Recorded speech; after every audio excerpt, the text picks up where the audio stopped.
Alors la caractéristique du concours passerelle, c'est la diversité des épreuves, et la diversité des parcours d'origine, et la diversité des écoles. Ce qui fait que l'on peut venir de tous horizons, et puis on peut intégrer des écoles en fonction de son niveau d'ambition, de son niveau académique et de ses résultats.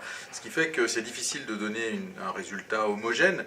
Si on est un très bon candidat, on peut intégrer peut-être les 13 écoles passerelles. Si on est un candidat un peu plus juste en termes d'épreuves, peut-être qu'on sera admis dans une, deux, trois écoles. Ce qui est sûr, c'est que globalement, quand on regarde les candidats issus du concours passerelle 1, de DUT ou de BTS, on a 55% de candidats qui ont in fine intégré une école du concours passerelle en venant d'un DUT, et on a 53% d'étudiants venant d'un BTS qui ont in fine intégré une école du concours passerelle. Ces chiffres sont un peu plus faibles sur des licences 2, licences universitaires, L2 en général, on est sur de l'ordre de 30% d'intégrés à l'issue du concours passerelle.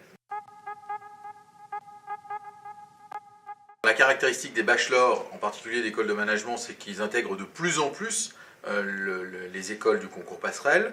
D'abord, ils sont de plus en plus nombreux à s'inscrire au concours, donc évidemment ça contribue à ces chiffres. La deuxième chose, c'est qu'ils sont en général bien préparés, donc ça facilite leur intégration avec près de 60% d'intégrés.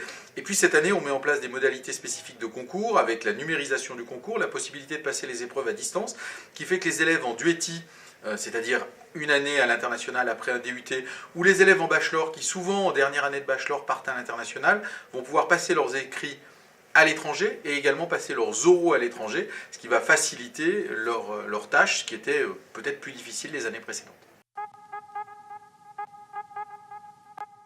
Il faut avoir un passerelle 2, il faut aller en passerelle 2 à l'issue du bachelor, puisque un bachelor c'est 3 ans, et donc on va derrière passer le concours passerelle 2.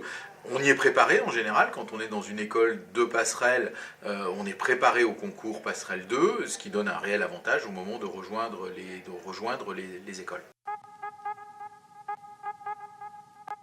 Et il y a surtout de bien meilleurs résultats. Quand on regarde les élèves issus des bachelors qui passent au concours passerelle, ces élèves ont d'excellents résultats au moment d'intégrer. Les taux sont à plus de 60% d'intégration.